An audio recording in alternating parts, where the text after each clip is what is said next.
رسول اللہ صلی اللہ علیہ وآلہ وسلم نے فرمایا، ابلیس کا تخت پانی پر ہے، وہاں سے وہ اپنے لشکر روانہ کرتا ہے۔ اس کے نزدیک سب سے پسندیدہ شیطان وہ ہوتا ہے جو سب سے زیادہ لوگوں میں فتنہ ڈالتا ہے، اور اس کے لشکر میں سے ایک آ کر کہتا ہے میں نے ایسا ایسا کیا ہے۔ وہ سردار کہتا ہے تم نے کچھ بھی نہیں کیا۔ پھر ان میں سے ایک آ کر کہتا ہے میں نے ایک میاں بیوی کے درمیان جھگڑا کرا دیا ہے۔ وہ اس کو اپنے قریب کر کے کہتا ہے ہاں تم نے بہت اچھا کام کیا، اور اس کو گلے لگا لیتا ہے۔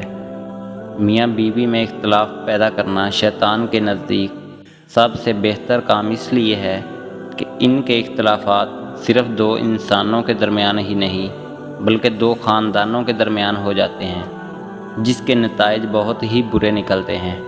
لہذا میاں بیوی کو ایسے موقع پر اللہ تعالیٰ سے شیطان کی پناہ مانگنی چاہیے۔